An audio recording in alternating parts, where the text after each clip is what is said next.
لم تدرك فرنسا اللاعب الوحيد في إفريقيا الفرنكوفونية أن المشهد في القارة بدأ يتغير، خصوصا مع تغير السلطة في مالي وبوركينا فاسو وتشاد والسودان وغينيا كوناكري وغينيا بيساو بشكل صب في غير مصلحتها. فالذهنية الاستعمارية لدى باريس لم تتطور بالقدر التي تطورت فيه الانقلابات المدعومة شعبيا بالقارة، فباركت من وجدت فيه مصلحتها وعارضت من رأت فيه غير ذلك. جاء انقلاب النيجر، الدولة التي كانت تعيش في الظلام، لتضيء فرنسا حتى يعيد للواجهة الحديث عن تراجع النفوذ الفرنسي في القارة السمراء.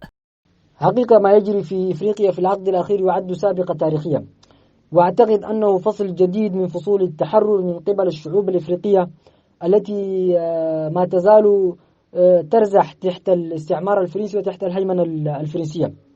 لأن شعوب القارة تشعر بأنها مكبلة بمجموعة من الاتفاقيات التي تربطها مع فرنسا، اتفاقيات لا فائدة لها، اتفاقيات لم تخدم الجانب الإفريقي، بل زادت معاناة الأفارقة وزادت أزمات الأفارقة ومشاكل الأفارقة.